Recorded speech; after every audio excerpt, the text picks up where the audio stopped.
Many people think New York City is moving toward an authoritarian state. Mayor Mamdani he's an avowed socialist. A lot of people think that it's more headed toward communism. Natalya Murakhver grew up in the Soviet Union and moved to New York when she was relatively young. She came with her parents who are still living. She's also a documentarian that has produced two movies, and she's here to tell us all about it. Natalya, welcome to The Truth. Thank you so much for having me.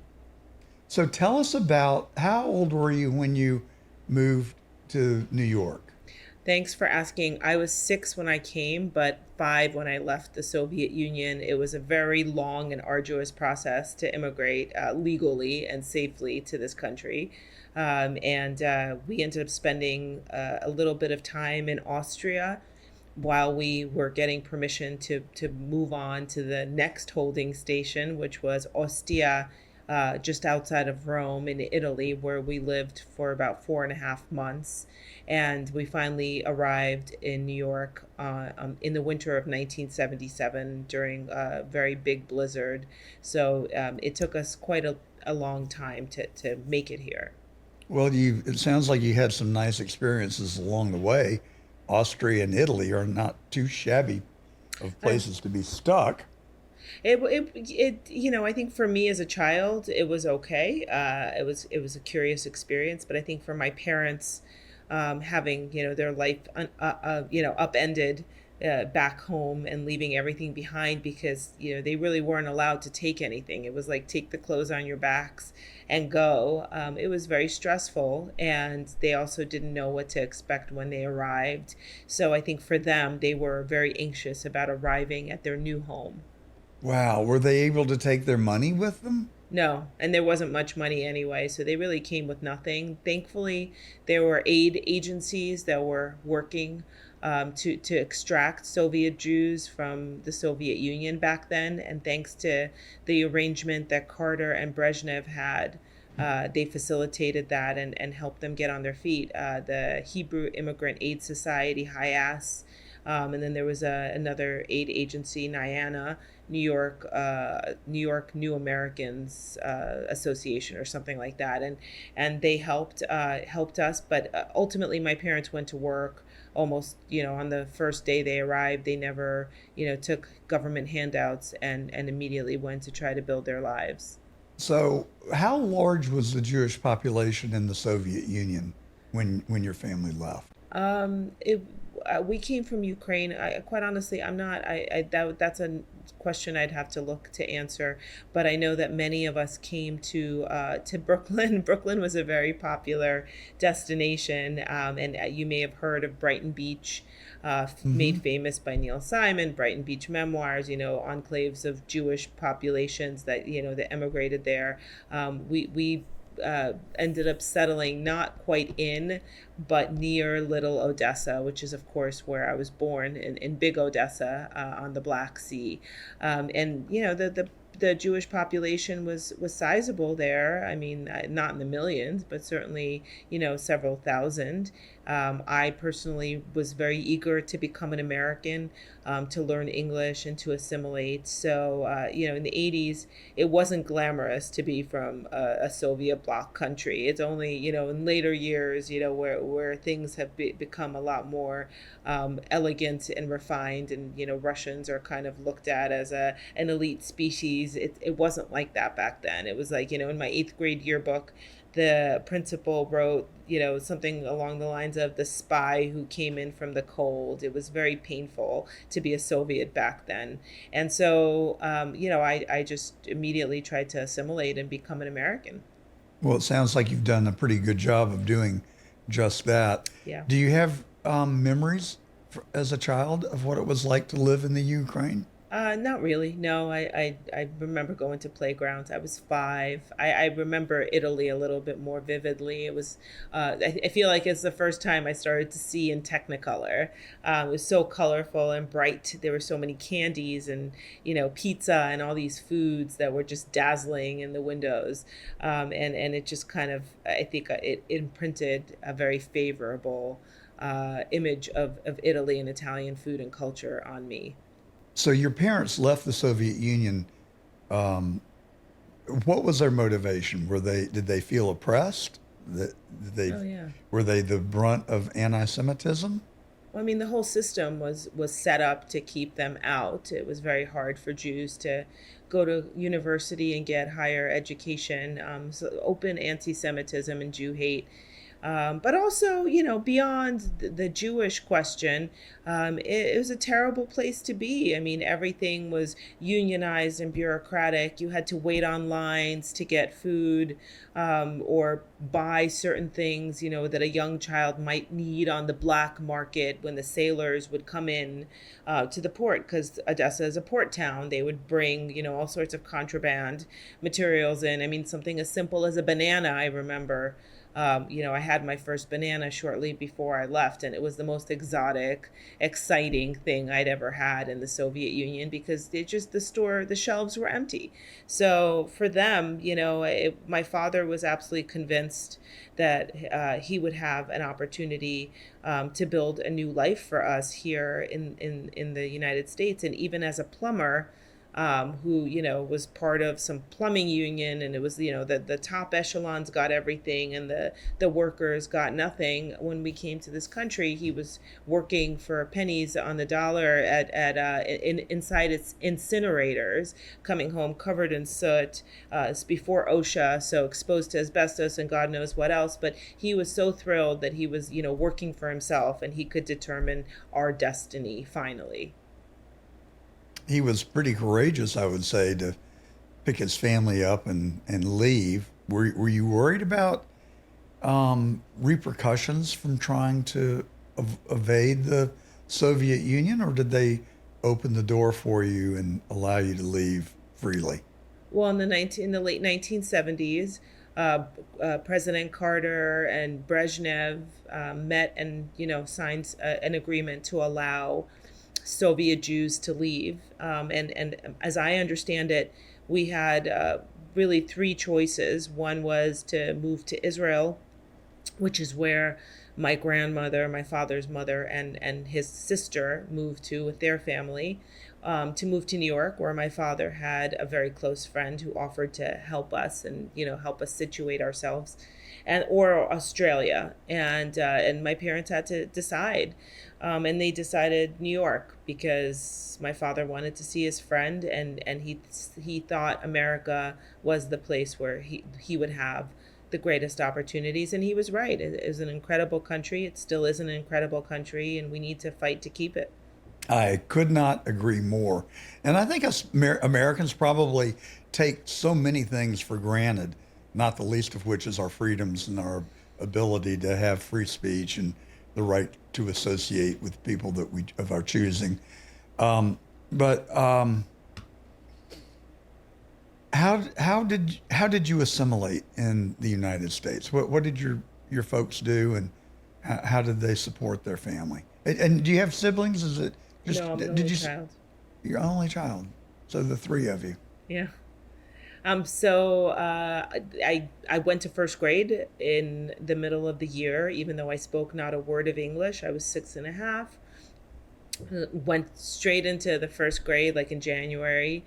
The principal assured my mother that I would pick it up, and there was another Soviet girl in the class, and she would help me understand some of the stuff that the teacher was saying. And it was okay. Kids pick up language very quickly, especially in that type of environment where it's sink or swim. Mm. And by second grade, my English was far better. And I think, it probably took a year or two, and I was, mostly an American, but of course, still a struggle because your parents are not picking up English, the language, as rapidly, of course, as a child does. And so you become their translator when they're going to the bank, or, picking up the phone when there's a phone call. So it does put pressure on a child. But I have a friend who's deaf, and during COVID, when they had masking everywhere, he would bring his children with him who are hearing, and the children would have to explain to him what the masked people were saying because he couldn't read lips. So I imagine it's similar. Interesting. We'll get right back to the show after this brief word from our sponsor, Masculine Man Essentials. Look, most deodorants on the shelf are full of aluminum, parabens, and synthetic junk.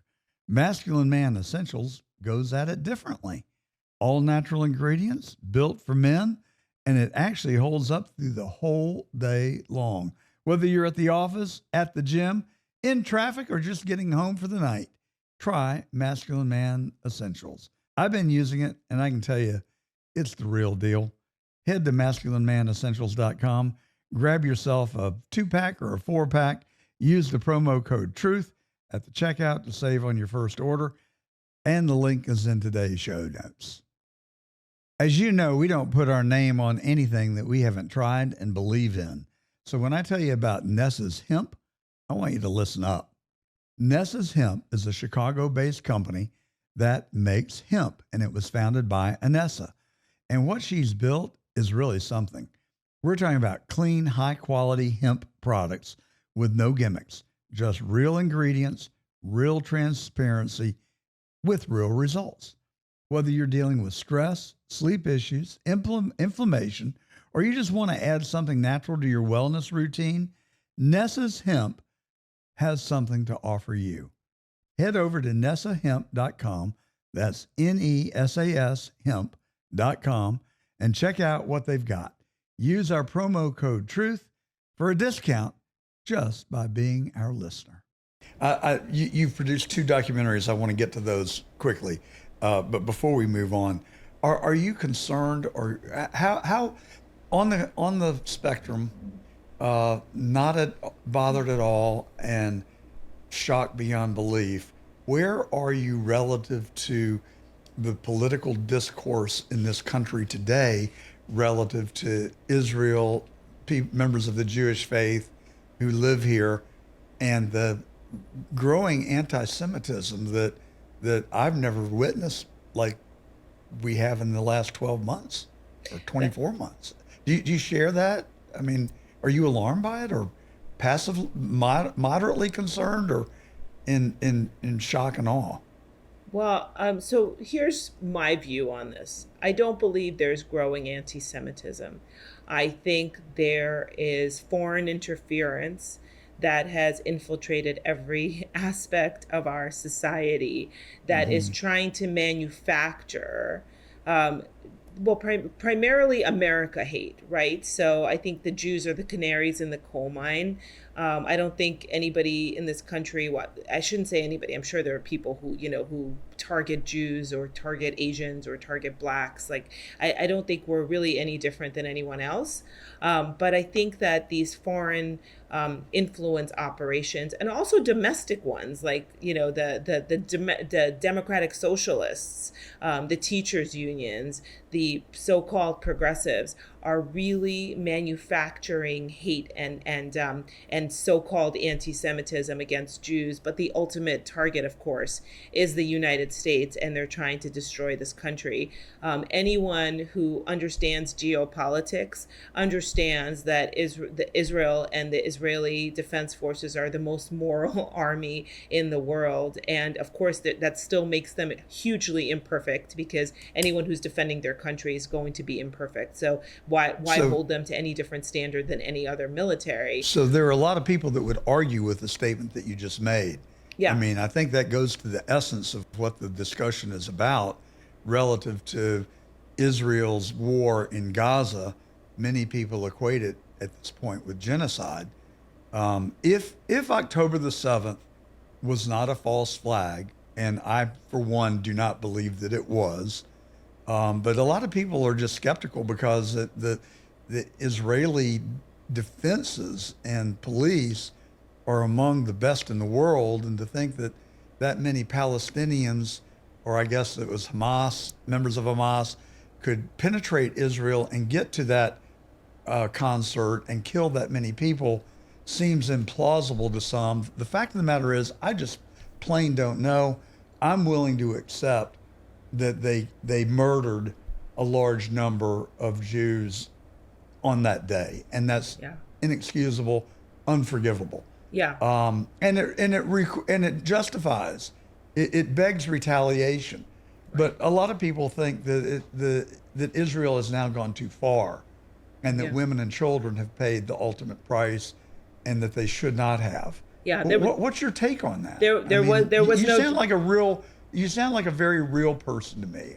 I don't get the sense that you would be willing to be dishonest in order to make a point or to achieve an outcome. No, I mean thank you. I appreciate that. You support my seeming integrity. I think I do. I've earned it, and I'm pretty good at judging people, I think. So I don't go around judging people, but when called to the task, I feel my instincts are good. Anyway, go ahead. Yeah, so there was no genocide in Gaza. If Israel even wanted to carry out a genocide, they would not do it because the way the world would turn on them. I mean, everything that's been happening, Israel is keenly aware of its position in the world. It's a tiny country with only about 10 million people. About 2 to 3 million of them, by the way, are Israeli Arabs who enjoy full citizenship in the country and serve on the Knesset, serve in the defense forces. I would argue that most of the people who have been fed these lies, A, don't speak Hebrew, B, don't speak Arabic, C, have never been to the Middle East. I have been to the Middle East. I don't speak Arabic, but I do speak Hebrew. I have studied quite a bit, both at Hebrew University and here. And I can assure you that even if Israel was genocidal, they would not actually act on it.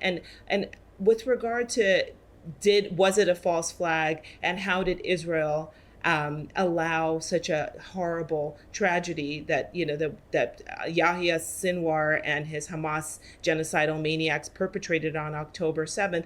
I will tell you because I actually happened to have gone to Israel in August 2023. My daughter was there. She was in a program on a kibbutz in Haifa, and she spent the summer there. I, at the time thought it was as safe as could be. In hindsight, I feel like that could have been us.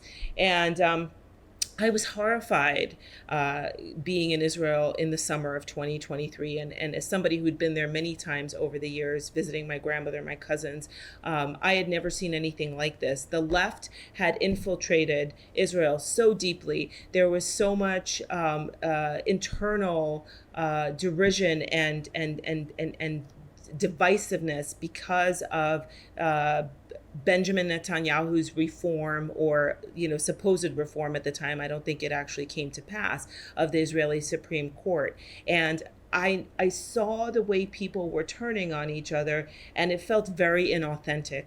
It reminded me so much of the rallies and the protests and all of the fake Soros-founded wokeism in our country today. Yes, and never seen. I never saw it. Nobody thinks that men can have babies. Okay, right. But that's what's being pushed on us. Well, they will soon. It is so nonsensical. They will soon when they manufacture the uteruses. It makes people angry. Yes, and I think that is intentional to keep us divided and stirred up. And that's just the world according to John. I've got to ask you two things, and I want to get to your documentary.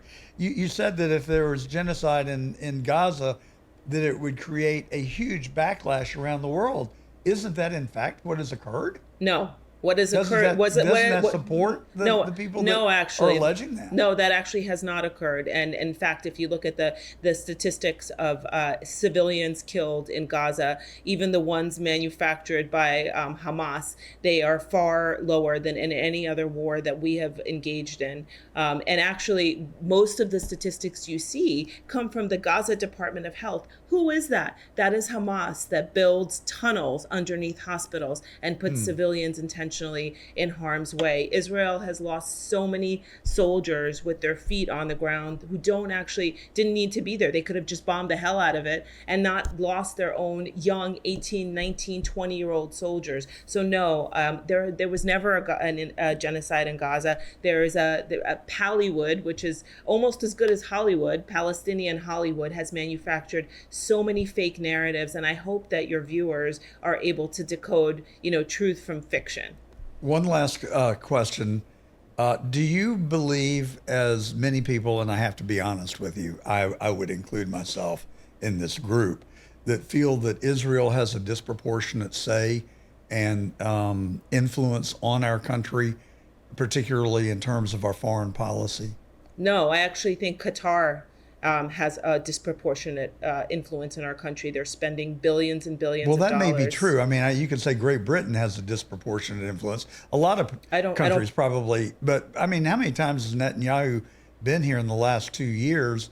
30 billion in foreign aid to Israel not 30 billion. and well, three, No, 2 3 billion billion. in No, 3 actual, billion. 3 Where's billion that in where's that actual money spent? aid, Where's but that money another spent? 27 billion in military and armament support. Right, And but another, where's that money spent?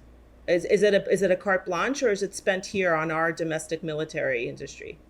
well, I believe it's spent in Israel. No, it's actually spent It may here. be being spent on our installations in Israel, for all I know. I'm not No, sure. it's spent buying American munitions in Israel, and actually has helped us grow and develop and become technologically advanced because we have a country that's constantly buying stuff from us. So no, it's not a handout. I would argue that Israel is probably the best investment that the United States has, and the reason why China and Qatar and other, very radical axis of evil countries have targeted Israel is because they know that if they took out Israel, the United States would fall so quickly, we would not be able to do anything else. And President Trump understands that. And You're saying that were it not for Israel, that our country would fall? I think Israel provides quite a bit of stability and intelligence for us, especially in the Middle East. Do you want Iran having that kind of power? I can assure you that Saudi Arabia, Jordan, Egypt all want to see Israel succeed. And you know why? Israel provides intelligence. The Mossad provides the top intelligence to those countries. They all work together. President Trump has been brilliant about expanding the Abraham Accords. It is going to be both economically and also strategically probably the best advancement in this century for this country. All right.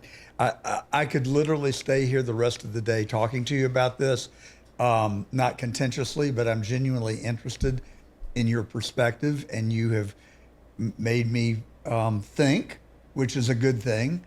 And but I do want to get to your documentary, which is called Uncancellable. Yeah.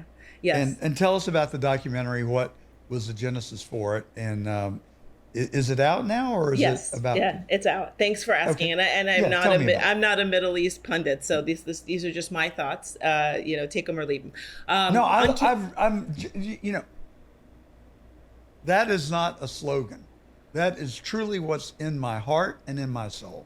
I want to get to the truth, and the most difficult thing we have today is finding out who's telling the truth and who's coming up with a narrative that they're trying to sell. It is very difficult to discern Yes, the truth. it is. So that truly is my motivation. All right. Okay. Uncancelable. Uncancelable. So it's streaming on Real Clear Media, Real Clear Politics on their YouTube channel.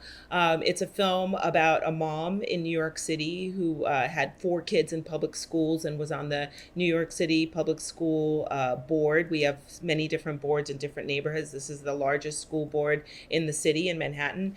And she ran for Manhattan District Attorney against Alvin Bragg, who many know, is a Soros-funded DA who was very lax on criminals, and yet, prosecuted somebody who really is a hero, like a Daniel Penny, who took on, a vagrant who menaced innocent civilians on a subway car and then nearly went to jail for it, was prosecuted aggressively. So Maud Marin ran as a Republican because she tried to do, multiple campaigns prior to that as a Democrat, but the Democrats just wouldn't have her and didn't support her. And so the film is about her campaign, also about her actions on the school board, raising awareness about DEI and culturally responsive training that was forced upon school board members, and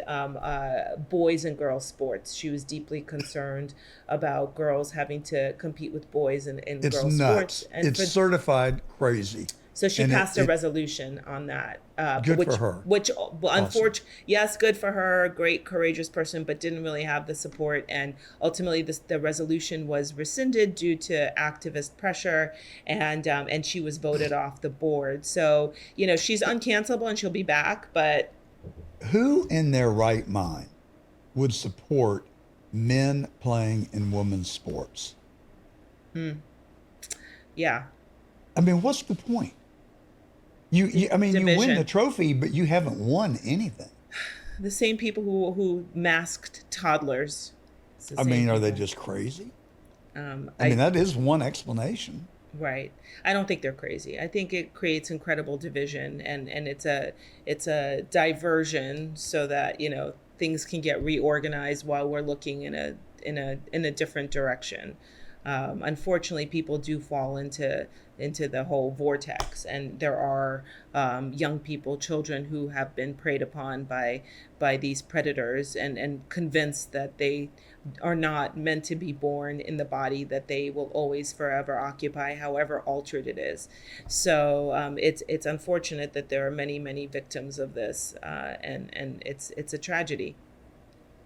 Well, I like the way that you express that, and I think that does get to the kind of the heart of the issue about teenagers transitioning without parental guidance or their own shrink weighing in, because it reminds me of what my preacher used to say.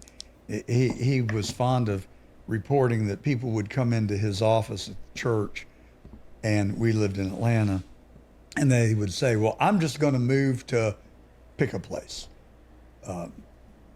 South Carolina or Florida," and his response was always, "Well, just that's a great idea. I think you've got a well developed strategy that you've come up with, but just remember one thing: you got to take yourself with you."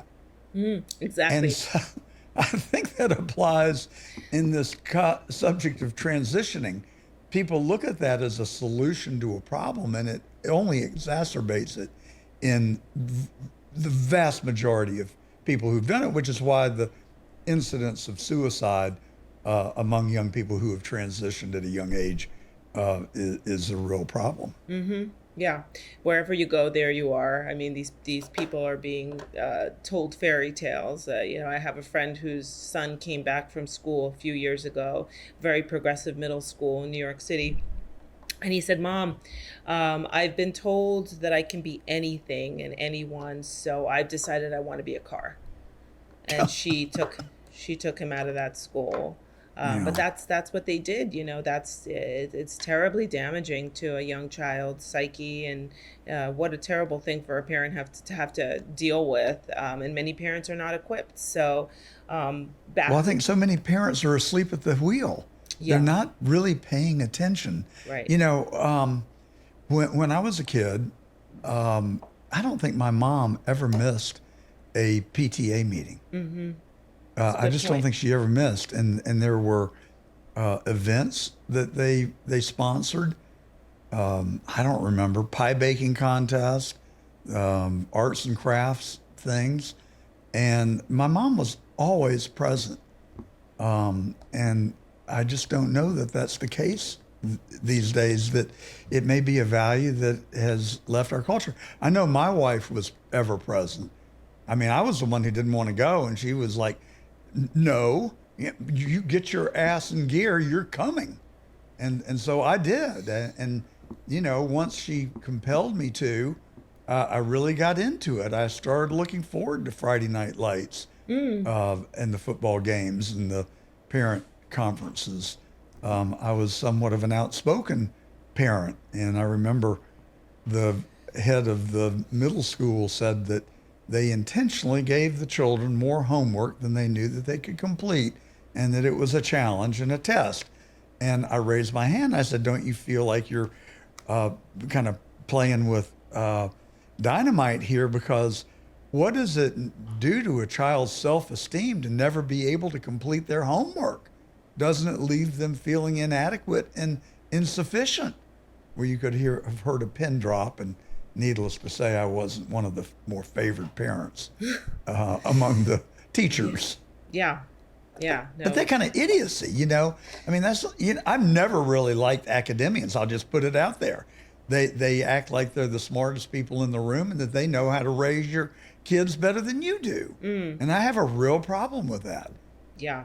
No, I think it definitely has caused us to re-examine education for the better, I hope. All right. So in the short time we've got left, tell us about life in New York today. I can't help but think about the fact that, and I'm don't mean to be speaking for you. It's just trying to put myself in your shoes. Would I feel like, oh my God, we escaped from the Ukraine and the oppression that my family experienced and the anti-Semitism that they experienced. We came to America and we built a life for ourselves in New York. And now what do we end up with but Mamdani?